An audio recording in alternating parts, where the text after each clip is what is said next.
mo din dito na mo diri sa Thailand. Grabe lingaw na sa ni kaayo. Kay first time din ako makasakay og elepante. O first time sa din ako makakita og tiger og makahikap. Migo talalay ha.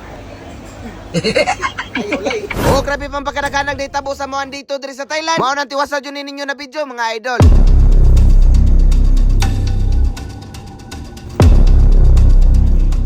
Guys, grabe pa kaninduta diri sa among ganhian. Ari mi mamahaw na sad. Sayo pa di kay kapunon ug sayo sa kay mi mamahaw diri kay hapon nami ng mata. Kay sa amo ang day 1 man ko diri sa Thailand dugay kami nakatulog. Ug mao hinungdan na alauna nami makapamahaw. Mao na sa niya mo ang pamahaw. Lami kay mi karon og sudan. Syempre libre naman sa Beatmaster. Mao na lami kay tapir mi kaon. Lami kay tagkaon labi na first time na to makatilaw aning ilahang pagkaon. Ug ang masulti ra jud nako sa ilahang mga panglasa diri. Layo ra jud kay diferensya sa ato ang mga panglasa. Pero hinuon depende ra man na sa pag-anad ba. Kaya ang pagkaon magunila diri kay more of spicy. Ug pag human din na mo pangaon ni diretso na miglaag diri sa ilahang Tiger Park. Punta kay ngong di mamaak kay napuno mag-bandage kay kamo. Sakit?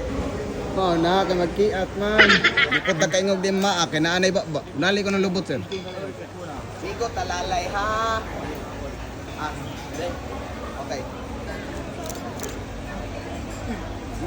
Ay, ulay. Ug syempre di jud na pwede og dili sad ta makasakay aning ilahang mga elepante. Atuan na jud ning suliton labi na kaning laaga kay libre. Ug dili tungod ni Beatmaster di na sad ta makasakay og ingon ani. Yeah, libre na sad. Ilang elepante jud diri kay normal ra jud. Oh, nara sa tubangan sa balay. Napo diri skilid na. Og sa tuwa pa ni kabaw rag baka ang gilawig diri. Diri sila elepante. Tawadig dunggan na ning elepante o dagko jud kayo. Dako pa jud kay siya ulo.